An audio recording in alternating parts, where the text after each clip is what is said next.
Hey everybody, welcome back to History Student Reacts. Today we'll be watching The Rise of China Part 3, Battle for Survival by Epic History. Now last time we saw how in the aftermath of the death of Sun Yat-sen, the alliance between the nationalists and the communists broke apart. Then, Chiang Kai-shek, leader of the nationalists, spent years attacking the communists under the leadership of Mao, until the invasion of Japan and also him being kidnapped, sort of forced him back into an alliance with the communists, and we saw the formation of the Second United Front. So, they're back together. The alliance is still pretty tenuous, but there's now a bigger threat in the country. We'll see how they deal with that in this one.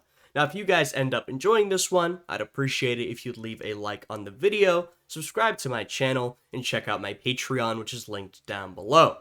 Now, with all of that out of the way, let's jump right into this reaction. This is the turning point for existence or obliteration from Chiang Kai-shek in 1937. Yet dangerous time. Dangerous time. War with Japan. China, 1937. Tensions have been rising on the border with Manchukuo, a puppet state run by an increasingly militaristic Japan. What you might know better as Manchuria, Japan has invaded and set up a puppet state. And I know I mentioned this last time, but some people, some historians, actually see this as the beginning, the true beginning of the Second World War, right? They see this conflict between Japan and China as what breaks out into the larger war that really engulfs the world. Now, I'm not quite so sure about that, but even if it's not the true beginning of the conflict, it's absolutely a precursor, right? You can see the direction things are going. It's definitely a big moment in world history. So far, China's nationalist leader, Chiang Kai-shek, has carefully avoided a major confrontation. Right, and we also saw last time that Chiang Kai-shek was far more focused on taking on the communists, right? Something which he got a lot of criticism for, right? Because even people who didn't like the communists under Mao, they said, hey, I may not like them, but don't you think the bigger threat is the Japanese, the foreign invaders? Well, for a long time, Chiang Kai-shek said no. The bigger threat is the internal enemy, the communists. But we saw at the end of last time, he was forced, essentially through being kidnapped, to team up with the communists and strike back against the Japanese. But so far, he has tried to avoid that all-out conflict. His strategy has been to buy time, to eliminate his internal communist enemies first. But bowing to increasing anti-Japanese sentiment across China, he has concluded a truce with the communists. Yeah, Second United Front. So we're back to where we started, with Sun Yat-sen, who himself was able to bring together these very different movements. Although under him it was really one movement. He brought a bunch of people together of different ideologies. He was a pretty magnanimous figure.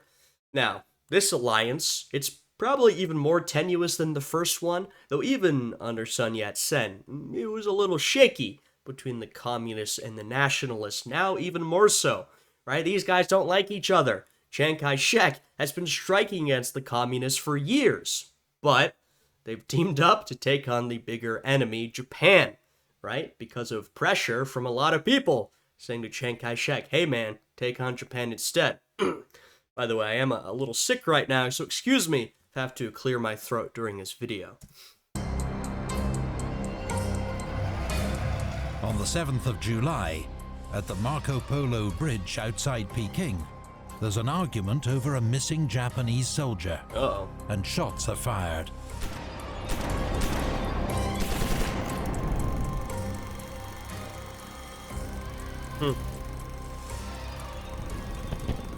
Within days, Japanese reinforcements flood the area. I like the newsreel. If you don't know, oftentimes back in the day, people in theaters would be watching these newsreels, right? Where they would have essentially, as it sounds, a reel of all these different, news stories from around the world. This is an era when people generally did not have personal televisions, right? And so if you wanted to see the news in film, you'd actually go to a theater. But this time, China is ready to push back. In a speech made 10 days after the Polo Bridge incident, Chiang Kai-shek warns of the struggle ahead. Let our people fully understand the meaning of the limit of endurance and the scale of sacrifice implied. Yeah. For once that stage is reached, we can only sacrifice and fight to the bitter end. The national mood is summed up by a popular song, March of the Volunteers. Rise, those who refuse to be slaves. With our flesh and blood, let's build our new Great Wall. The Chinese nation is at its greatest peril. Each one is forced to let out one last roar. Yeah. In 1978, March of the Volunteers will become China's official national anthem. The fighting around Peking rapidly escalates into a full-scale invasion. Some historians consider this the moment World War II begins. Yeah, right. Chiang Kai-shek's National Revolutionary Army, the NRA, is in the unusual position of receiving support from both the Soviet Union and Nazi Germany. Interesting. Of course, what we're going to see in the coming years is an alliance formed between Nazi Germany and the Japanese. But as of right now, Chiang Kai-shek is getting these two different sources of funding. And of course, we saw last time, that initial movement under Sun Yat-sen and then under Chiang Kai-shek was backed by the Soviet Union until Chiang Kai-shek sort of spurned that, right? He wasn't super interested in aligning with the communists, though now they've got this second united front. Chiang Kai-shek himself is this pretty authoritarian nationalist figure who were pretty common around the world at that time. In Europe, taking the form of fascist leaders like a Hitler or a Mussolini, but you see these authoritarian nationalist movements in China and Japan as well at this time, particularly in Japan. But of course, Chiang Kai-shek sort of fits into that mold as well. But it's not enough to hold back the Japanese Imperial Army. With superior tactics, modern equipment, and air superiority, they smash through Chinese defenses. Within 6 weeks, nearly 200,000 Japanese troops have occupied a broad swathe of northern China. Yeah, I mean, we've seen, of course, there have been modernization efforts in China, and we've seen those, under the Qing Dynasty, under the Republic, but China at this point has gone through decades of chaos, internal strife, civil war. Even under its most current government, there's been a lot of internal fighting, though there has been advancement, right? Whereas Japan has been sort of solely focused on modernization, particularly military modernization, militarization, for decades at this point. They showed that fighting against Russia. They showed that in World War I. They're still ready now, more ready than ever, right? So the matchup is not necessarily even, though it's not going to be a cakewalk for the Japanese, but at this moment, the Japanese have got the upper hand. Including the old imperial capital, Peking. But it's in Shanghai that both sides will plunge into the abyss. It is our fixed policy to resist to the last inch and to the last man. Once again from Chiang Kai-shek.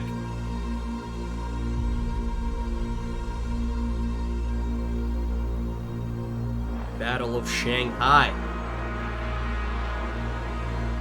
Shanghai is the largest city in China, and its commercial and cultural capital. The heart of the city is the International Settlement, established by Western imperial powers in the 19th century, and jointly run by 14 countries, including Japan. By the way, once again, just shows you how really China was being conquered and carved up by these European countries, and Japan, not as directly as places, say, in Africa or other countries in Asia. Of course, China maintained more autonomy than a lot of these sort of official colonies of the great powers, but even so, China, as we saw under the Qing dynasty and even afterwards, was really lacking a lot of its own sovereignty, with these foreign countries running their own sectors within the country, right? So just to sort of emphasize that, and of course Japan had been one of those foreign powers, which is now an issue, a big issue. The Japanese have recently overtaken the British as the largest foreign presence in Shanghai, with 30,000 civilians, as well as 8,000 Marines and 32 naval vessels. Yeah, I mean, for a while, we saw that really any colonial power was getting involved in China, the whole bunch of them, but Britain was the first and foremost. They saw this as their neighborhood, right? Of course, Britain did a lot of imperialism around Asia, but now Japan has sort of supplanted that position. Japan is becoming, and really throughout World War II, will become the main imperial power of really the Pacific world, right? And so they've taken that spot, which is now a serious threat to China. Chiang Kai-shek sees an opportunity to divert the Japanese from their northern offensive, while also bringing the war to international attention. On the 13th of August, he orders Chinese forces to attack Japanese ships moored in Shanghai. The Japanese send reinforcements. Shanghai and the surrounding region become a major battlefront, drawing in 1 million troops. Wow. The city is devastated in fierce urban fighting, with tanks on the streets, poison gas attacks, and air raids. The NRA suffers heavy losses, particularly to its elite German-trained divisions. In late October, it begins to withdraw. A single battalion is left behind to hold the Sihang warehouse.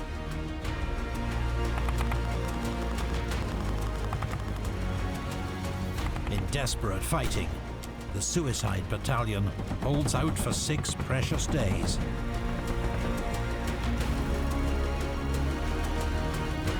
Buying time for other units to escape.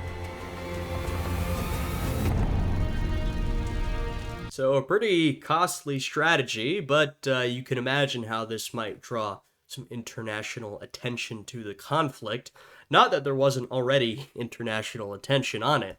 Their sacrifice and the horrors of the battle occur directly under the gaze of foreign observers, right, based in Shanghai's international settlement, where they are shielded from the worst of the fighting.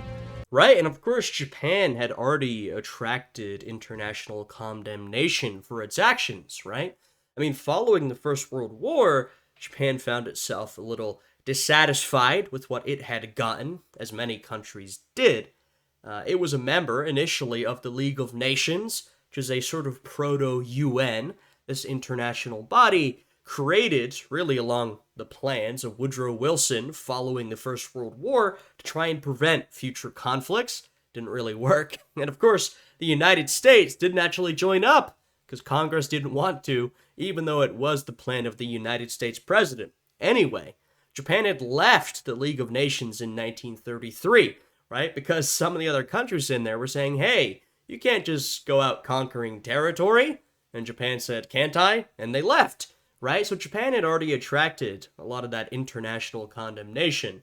Of course, this was not an era where international condemnation really prevented any country from doing anything, right? So Japan kept doing what it wanted to do, like a lot of other countries did. Their images and reports quickly travel around the world and turn Western public opinion firmly against the Japanese. But what happens next will shock the world. Okay.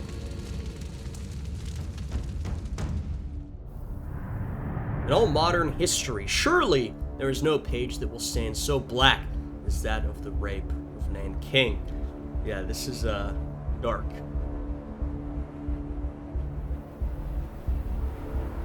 Nanking Massacre. I mean, look, we're talking about, or if we talk about, the sort of atrocities of the Second World War, and we're going to include this in that conflict, right? Because it sort of is an extension of that conflict.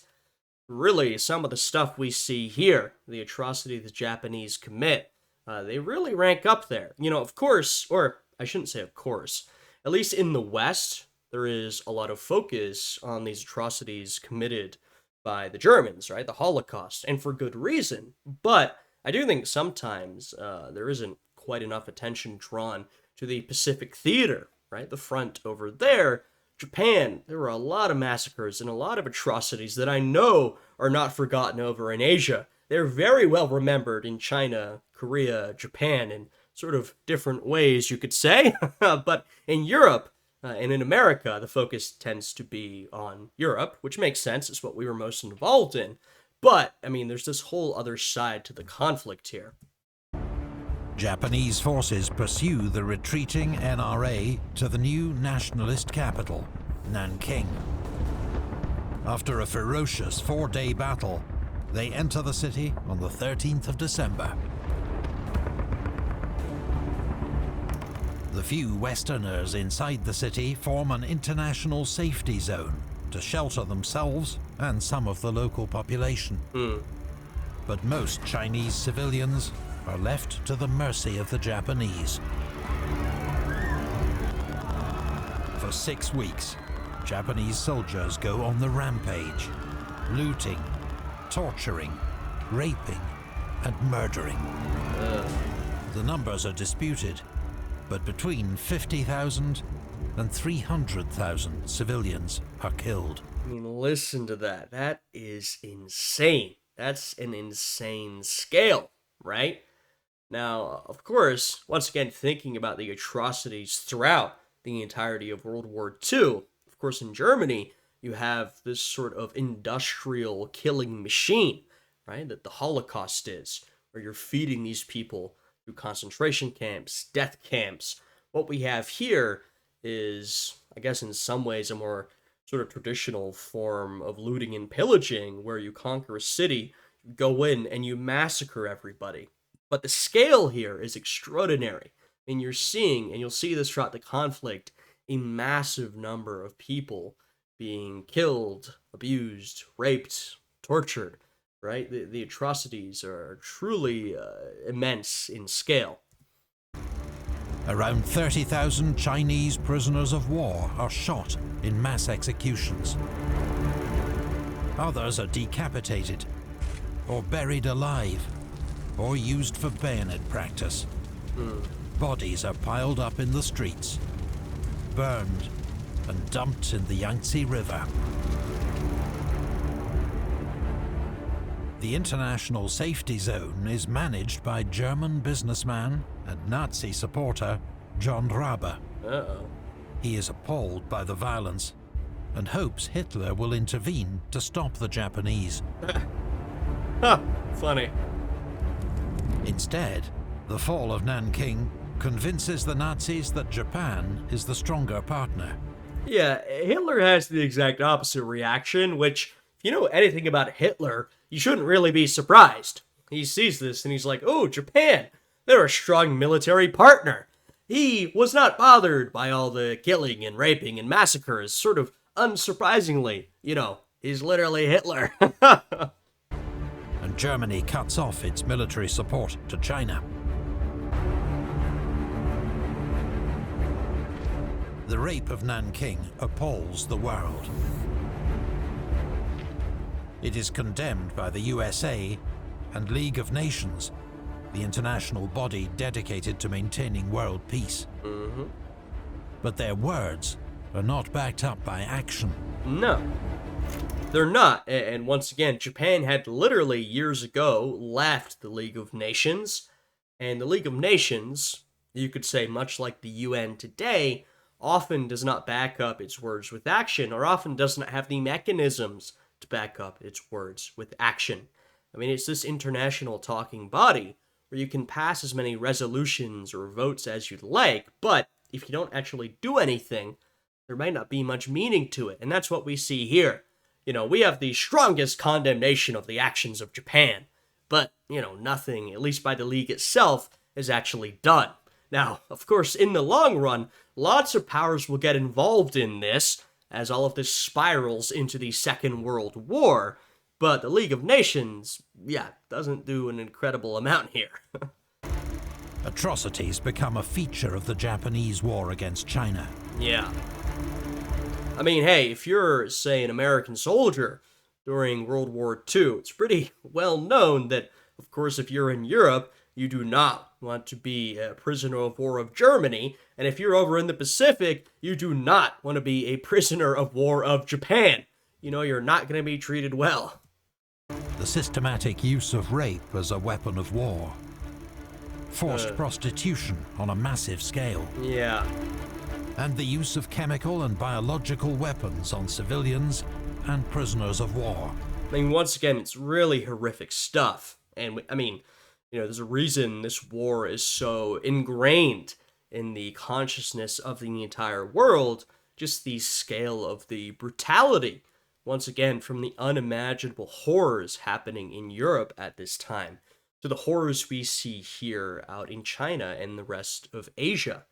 And a lot of this, I know, is still, like I said, part of that consciousness today. I know in Japan, this is something that is pretty controversial, in that you have some sort of hardcore nationalists today who deny these atrocities or sidestep them or try to discount them, right? That's part of sort of the Japanese political scene today for some of these really nationalist types. And that, of course, is something that is really despised in, say, China or Korea, given that, and a lot of countries throughout Asia, who were the victims of all of these atrocities. Which killed many thousands. The Japanese army's next objective is Wuhan. There is a rare Chinese victory at the Battle of Taiyuan, but it is not enough to halt the Japanese. Chiang Kai-shek's government makes a desperate and fateful decision. The order is given to breach dikes holding back the Yellow River at Huayuankou. The hope is that the floods will stop the Japanese army in its tracks. In early June, the floodwaters of the Yellow River surge south and east across the densely populated North China Plain. Yeah, there happen to be a lot of people there, Chinese civilians, who are very, very affected by this. There has been no advance warning to the villages and towns in its path. The consequences are catastrophic. Yeah. Farmland and entire villages are submerged. 500,000 civilians perish. Jesus. 5 million are made homeless. The loss of farmland will cause famine and hardship for years to come. One of the greatest man-made disasters in history, committed by the Chinese government. Yeah. Against its own people. Not a great look, you can imagine it's not an incredibly popular decision. And I just want to emphasize here once again, especially to sort of any Westerners watching, like myself, that, we think about Europe during this time, and you imagine how devastated countries like, say, Poland in particular are, but a lot of countries throughout Europe devastated. Well, I think, sometimes we may forget, especially given how powerful and wealthy China is today. I mean, China is truly devastated by this conflict, you know? I mean, there's a recovery ahead, but you're talking about millions and millions of people dead, farmland destroyed, either by a flood like this, oftentimes fighting and bombing, communities destroyed, devastated. Of course, you know, the fighting doesn't end with the Japanese either, but this is truly a devastating, devastating conflict in China. And of course, the Second World War is a devastating conflict really wherever you look.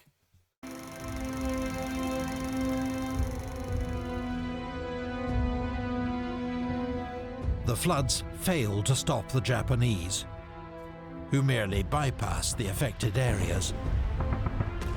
Yeah. By the time I mean, the flood has sort of done the destruction for them at that point. They say, oh, great. It's destroyed all these communities, killed a bunch of people. That's what we were going to do anyway. So we'll just, we'll go around. Nice one, Chiang Kai-shek. Japanese forces clash near Wuhan. There are nearly 2 million men engaged. Wow. The battle for the city is hard fought, with heavy losses on both sides. And, you know, really, you could see all this once again as a precursor to the Second World War. I mean, all the things we're seeing here will be repeated on a larger scale around the world in the next few years to come. Not that people could necessarily see that coming, though, I mean, there were some astute observers who sensed, well, everyone sensed there was a lot of tension around the world. Most did not expect it to break out into what it did, but what we're really seeing is what's about to happen to everyone, especially, of course, in Europe. But once again, Japanese air power and tactics, alongside the widespread use of poison gas, proved decisive. The city falls after 4 months. The nationalist government retreats 500 miles further inland, to Chongqing, in the western province of Sichuan. The Japanese now occupy China's largest cities and install a new puppet government in Nanking.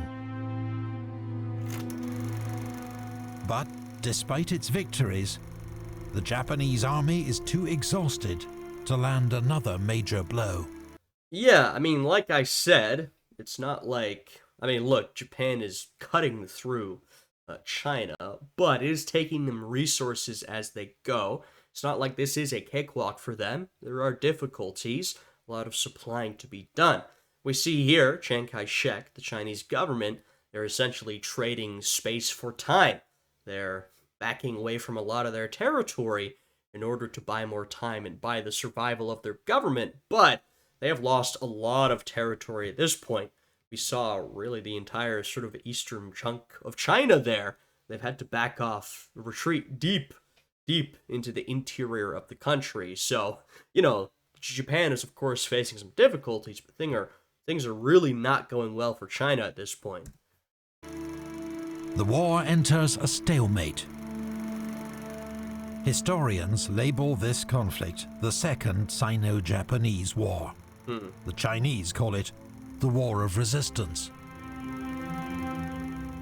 But it is about to become a crucial front in a world war. Yes.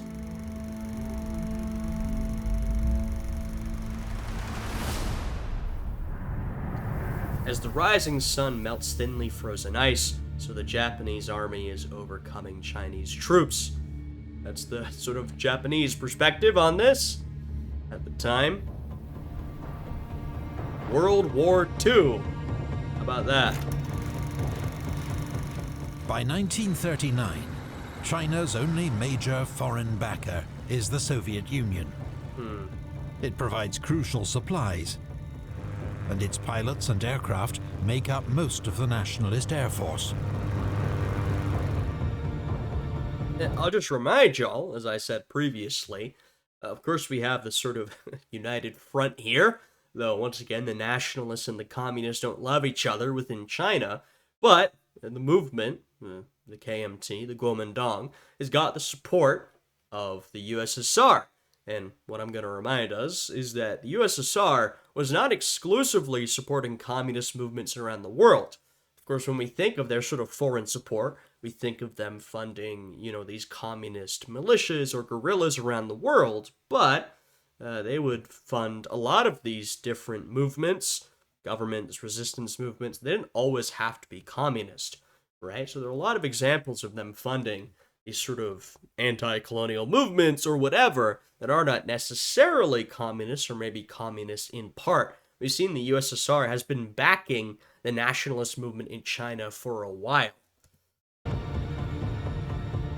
The Soviets are fighting their own war against Japan, a widely forgotten conflict on Russia's far eastern frontier. Yeah. But that summer, with war looming in Europe, Stalin makes a truce with Japan. It is signed on the 15th of September. 2 days later, Soviet troops invade Poland as allies of Nazi Germany. Despite losing its major foreign ally, China fights on against the Japanese occupation. Chongqing becomes a nationalist redoubt, pummeled by more than 200 Japanese air raids. While in northern China, communists carry out large-scale guerrilla attacks on the Japanese. Yep, we're really doing what they do best. Of course, you have a lot of communist resistance throughout the Second World War. And I was just talking about how the Soviets would sometimes back non-communist resistance movements. Well, during the Second World War, you have some of the rare cases of the sort of Western capitalist powers backing communist resistance movements. For example, the Western Allies backing Tito in, the Yugoslavia in the Balkans, right? Tito and his partisans, these communists who were actually very effectively resisting occupation, they are backed not only by the Soviets, but also by the capitalist Western powers. So you've got an interesting era here. Of course, in this very moment, the Soviet Union has essentially shook hands with Japan and the Nazis because they're more interested in taking territory in Eastern Europe. But of course, as we know, as the war plays out, Hitler will make a fateful decision to invade the USSR, and then it's really back on. And then you have this sort of strange alliance between the Western capitalist powers and the communist Soviet Union, which manifests strangely in different ways. But of course, in China, we've been seeing that interplay for a while, I should say, where there is this continual tension and fighting between the nationalists and the communists, but occasionally there's alliance that brings them together. But all cooperation between communists and nationalists has once more been broken off. So they've got sort of a shared goal here, or at least one shared goal, which is taking out Japan, resisting Japanese occupation, but they're sort of doing it in their own ways. And of course, they have other goals that are pretty mutually exclusive. The nationalists now receive foreign arms and supplies via French Indochina, today Vietnam, Cambodia, and Laos. So in 1940, Japan occupies French Indochina to cut the link. But this fresh act of Japanese imperialism alarms the Western powers, whose Southeast Asian colonies are now within range of Japanese forces. Yeah, they were right to be alarmed. The US, Britain, and the Dutch impose an oil embargo on Japan, which threatens to cripple its economy and its war effort in China. Right, and of course, this is what sort of starts the chain of events that will lead to the Japanese attack on Pearl Harbor. Now, things were heading in this direction eventually. It was pretty clear, Japan wasn't hiding it, that they wanted to be the main Pacific power, an imperial power. Now, in doing that, they were going to brush up against the other imperial powers of the region, mainly the French, the Dutch, the British, and the Americans. In this case, most importantly, the Americans, right? But this is what really starts to do it. They put this oil embargo on Japan, and of course, when you're fighting a modern war, one of your most important resources is oil, along with things like rubber, steel, all that sort of stuff. Oil is extremely important. Now, they're really starting to choke Japan out with this oil embargo, and so this is what pushes Japan into that position, though I think you can make a pretty good argument that bombing Pearl Harbor was a bad decision from them, but this is what really puts the pressure on Japan. The Western powers hope Japan will back down. But in Tokyo, the decision is taken to gamble on war. Yep. In December 1941, the Japanese launch a surprise attack on the US naval base at Pearl Harbor in Hawaii.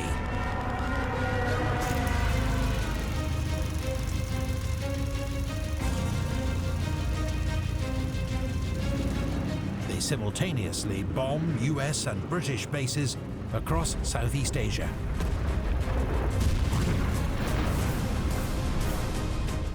In a series of rapid, bold advances, the Japanese capture British colonies including Hong Kong and Singapore, the Philippines, and the oil-rich Dutch East Indies. Yeah, important. Oil-rich. But Japan's attack on Pearl Harbor has woken a sleeping giant. Yeah, and they're right to show images of industrial production here. Now, sort of looking at a map, you'd think, well, Japan's done it. They've taken out Pearl Harbor. They have taken over all these colonies, but Japan has really made a massive mistake. I think you really could have seen this coming. I think it's a pretty ill-planned attack, I mean, of course, Japan at the moment is in a pretty strong position, but first of all, the damage Japan does to the American fleet is not quite as much as they would like. They have not completely taken it out. There's some luck in that, maybe some ill planning, whatever. So America it's resisted better than they expected this attack. Not to mention, even exclude that, the industrial capacity of the United States is immense, right? It's hard to even summarize it, right? And so even if you destroyed everything we had, well, the US is able to get building immediately, right? And build up an entirely new naval fleet ready to go, right? So it's just not a great move from Japan. They really could have seen it coming, I think. And of course, like we're saying, this is setting all these events into motion where now the US is going to join the conflict, of course, both against Japan, but also against Germany.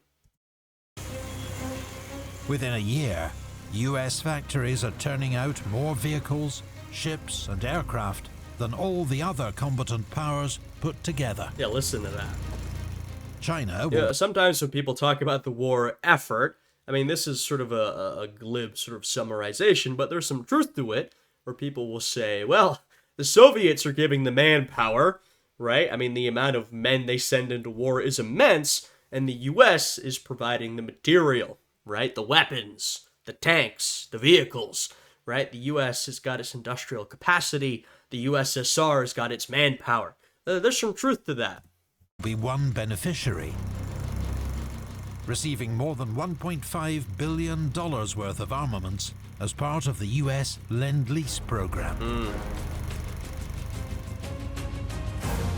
When the Japanese take Burma, supplies have to be flown into China from India, a perilous route over the Himalayas, known to US pilots as the Hump.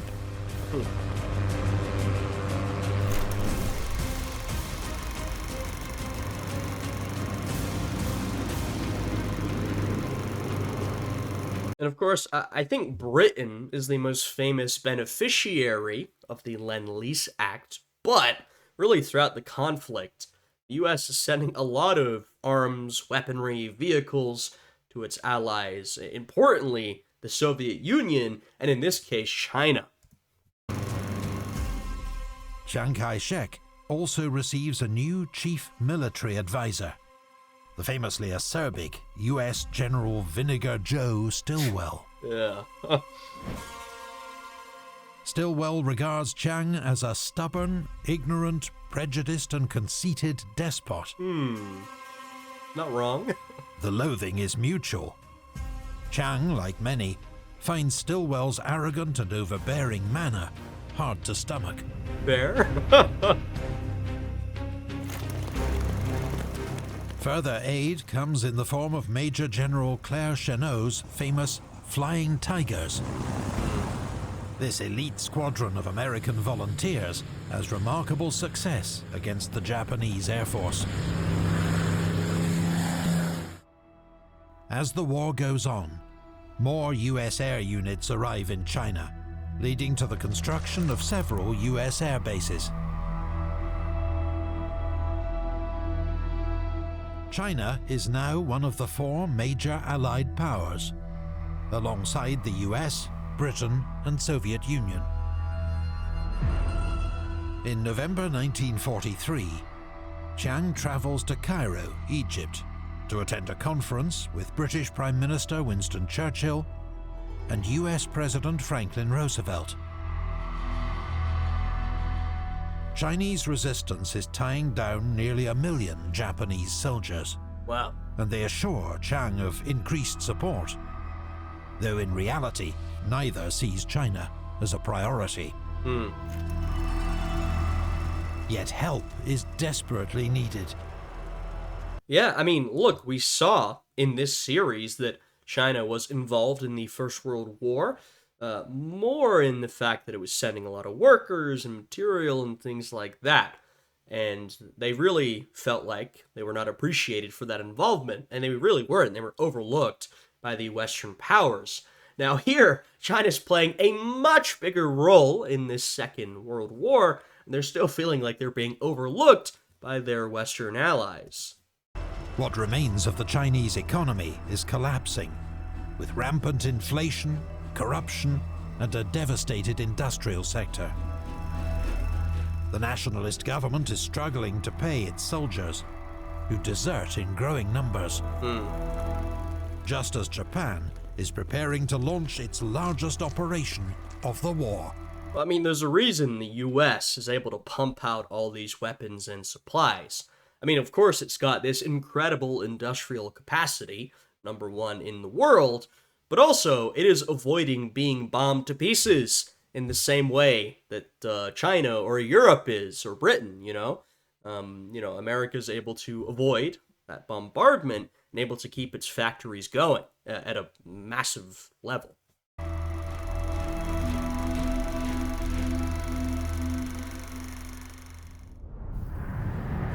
In this war, China is losing all the battles, but China's on the winning side. Ooh.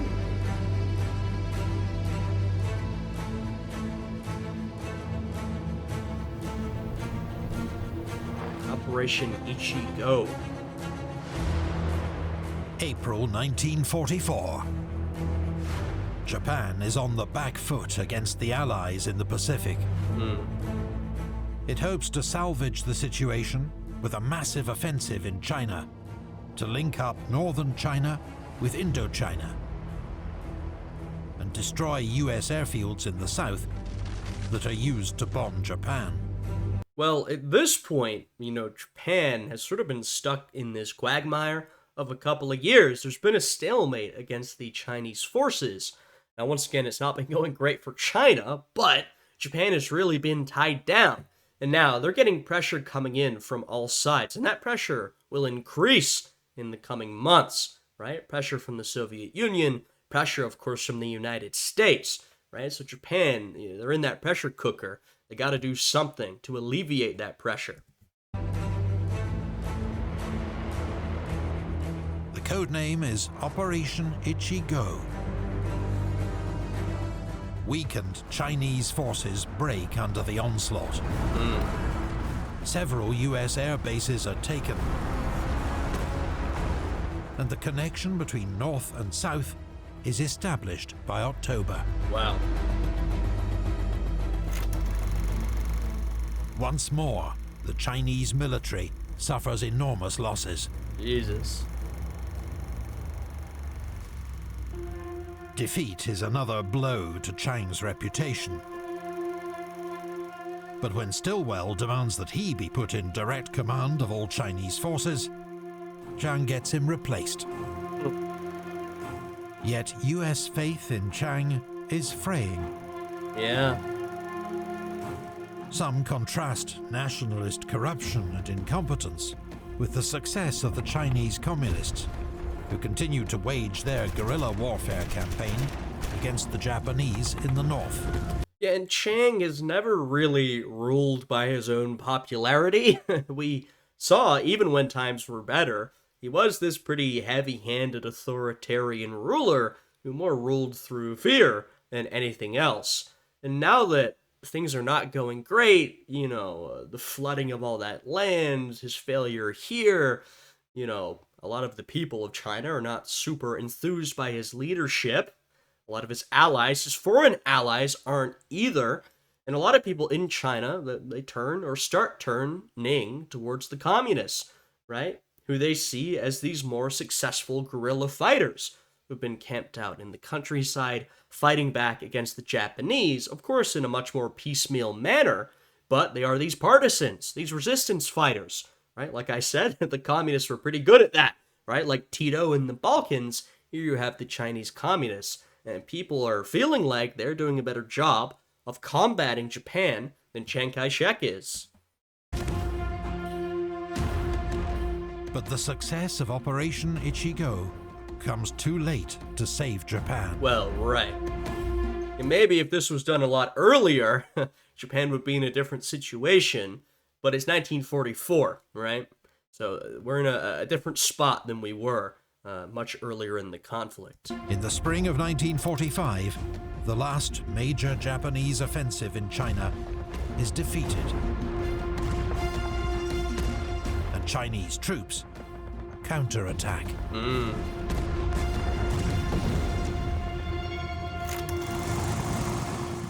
US strategic bombing of Japan's home islands culminates in August 1945 with the dropping of atomic bombs on Hiroshima and Nagasaki. And of course, this incredible loss of life through the atomic bombs, but the loss of life from the bombing in the lead up to those bombs was actually more. The firebombing of Tokyo and these other cities actually ended up being more destructive than those atomic bombs that were dropped.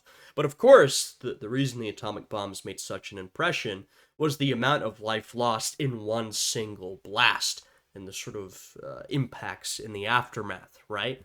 But a lot of life lost there.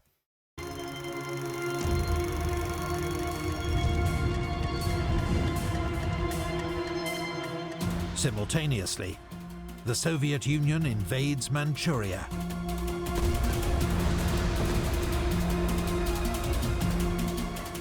Within a week, Emperor Hirohito announces Japan's unconditional surrender to the Allies.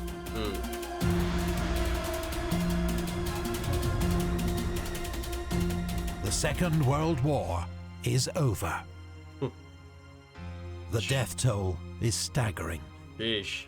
Between 15 and 20 million Chinese lives are lost. Jesus Christ. Only the Soviet Union suffers more.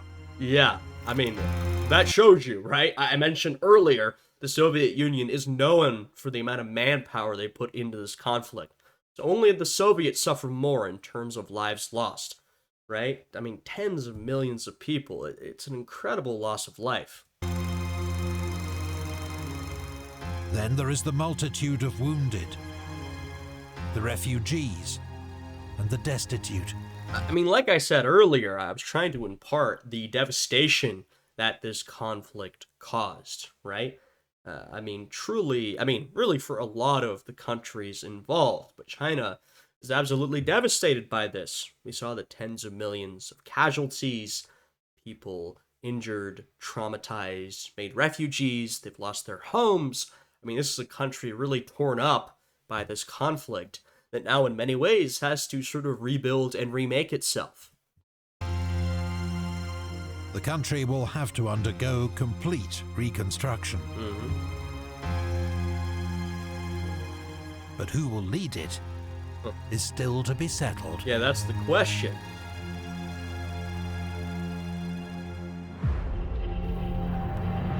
Political power grows out of the barrel of a gun. Mao. It's a pretty famous quote from him.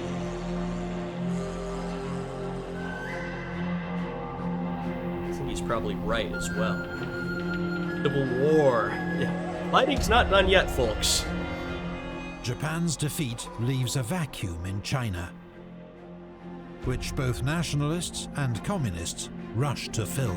Now, you might want to go home and relax, but it's not over.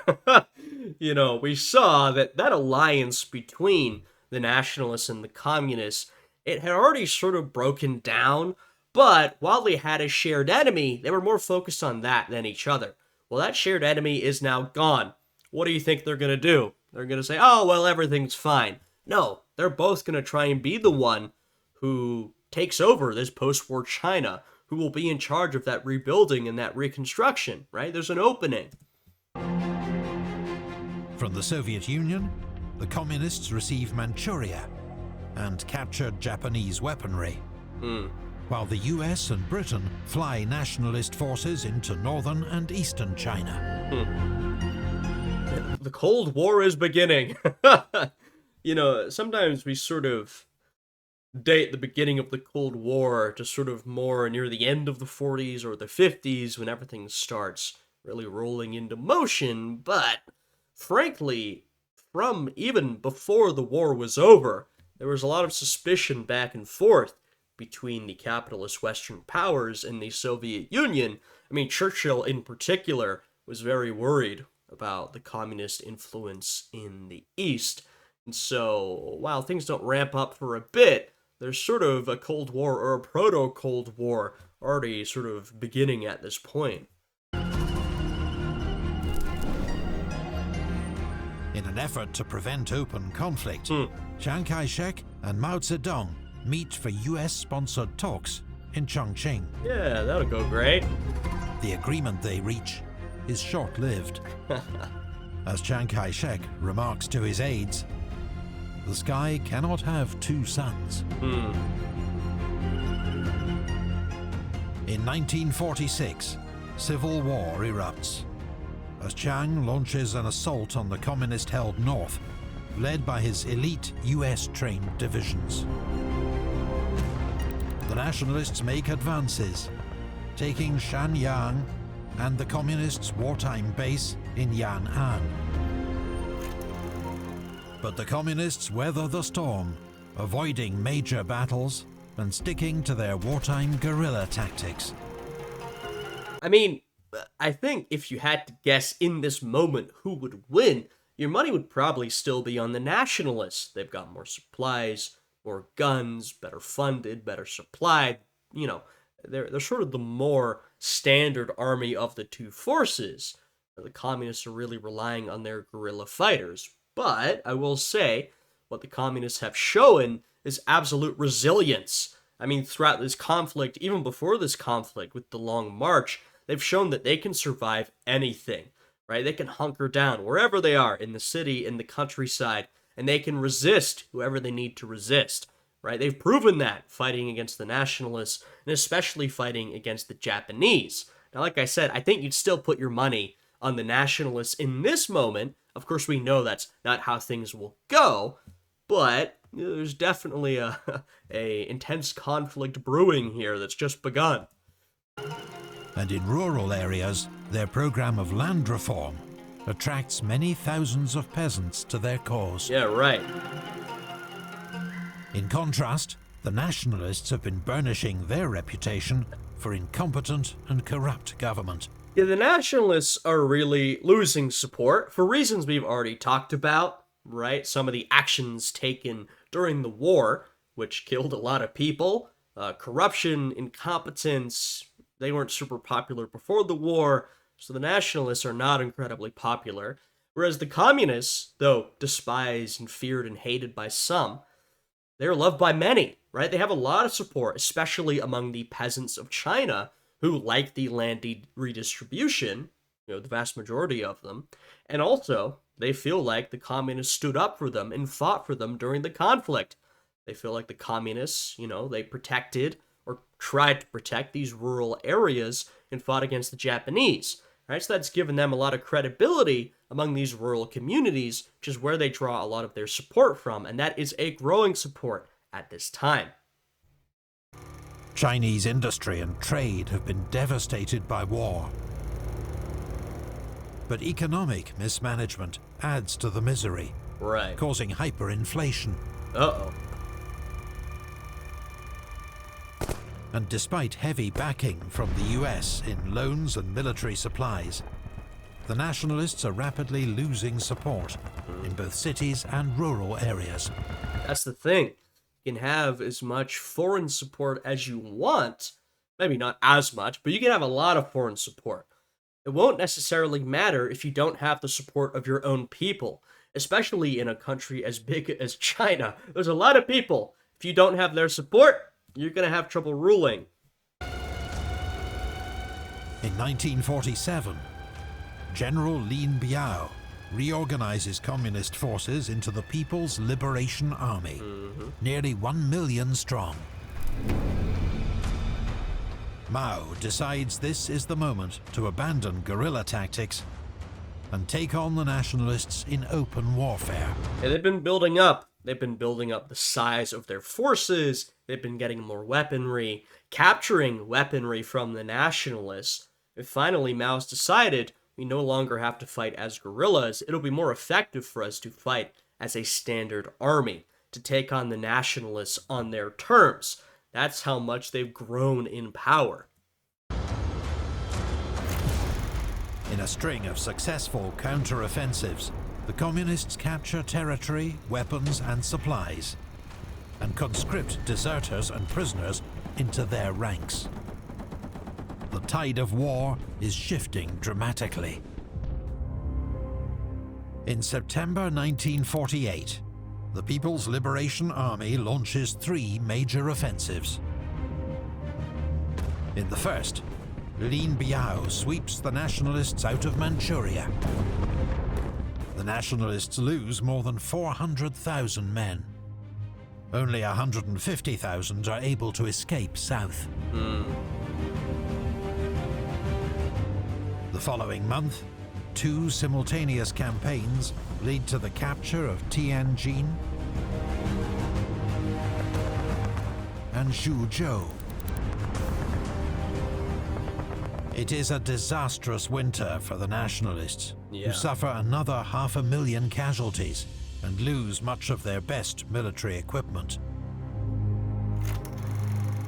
In just 4 months, the communists have won 3 major victories and driven their enemies from northern China. In the southern cities, there is chaos and lawlessness as nationalist rule breaks down. Yeah, the tide has shifted, and everyone can see that. They see which direction the momentum is going. That spring, the communist advance continues. In April, they take Nanking, and the following month, China's largest city, Shanghai. On the 1st of October 1949, Mao Zedong, chairman of the Chinese Communist Party, stands before a packed Tiananmen Square in Peking and proclaims the founding of the People's Republic of China. There you go. That winter, the last nationalist-held areas fall to communist forces. And that right there, we just saw the founding of modern China, the modern Chinese state, what we have today. I mean, of course, this whole series has been the sort of extended process of the founding of modern China, all of it. But that moment right there, I mean, that is the China we have right now. It's estimated more than 2 million soldiers were killed or wounded in the 4 years of China's civil war. Perhaps another 5 million civilians perish through fighting, famine, and disease. My God.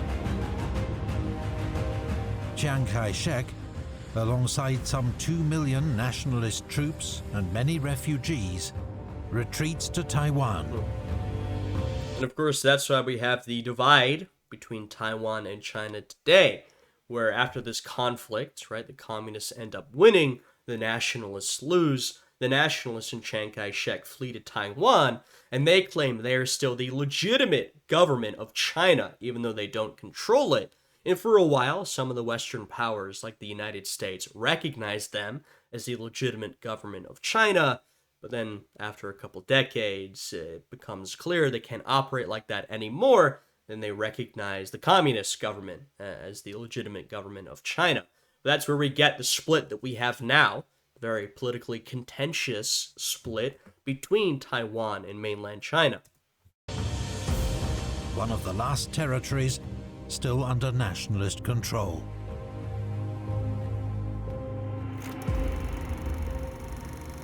Chiang Kai-shek will never return to mainland China.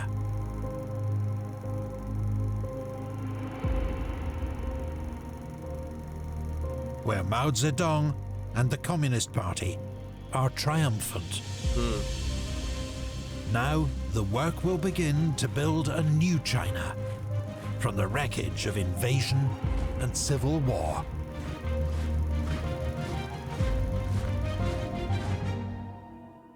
Do you want to watch unreleased new Epic History videos right now? Maybe. Weeks before they drop on YouTube? Alright, I imagine this is their ad at the end of the video, so I will say...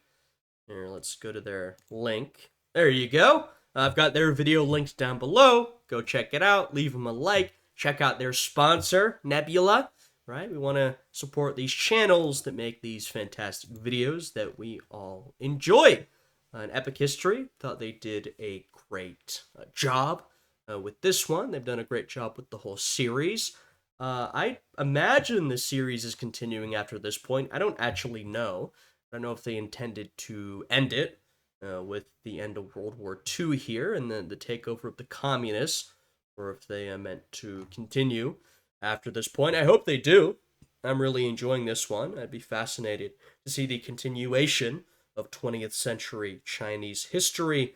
Had a good time with this. So if you guys enjoyed this one, I'd appreciate it if you'd leave a like, subscribe, check out my Patreon, which is linked down below. That'll give you access to exclusive reaction content. Anyway, hope you guys are having a great day today, and I will see you all again next time. Goodbye.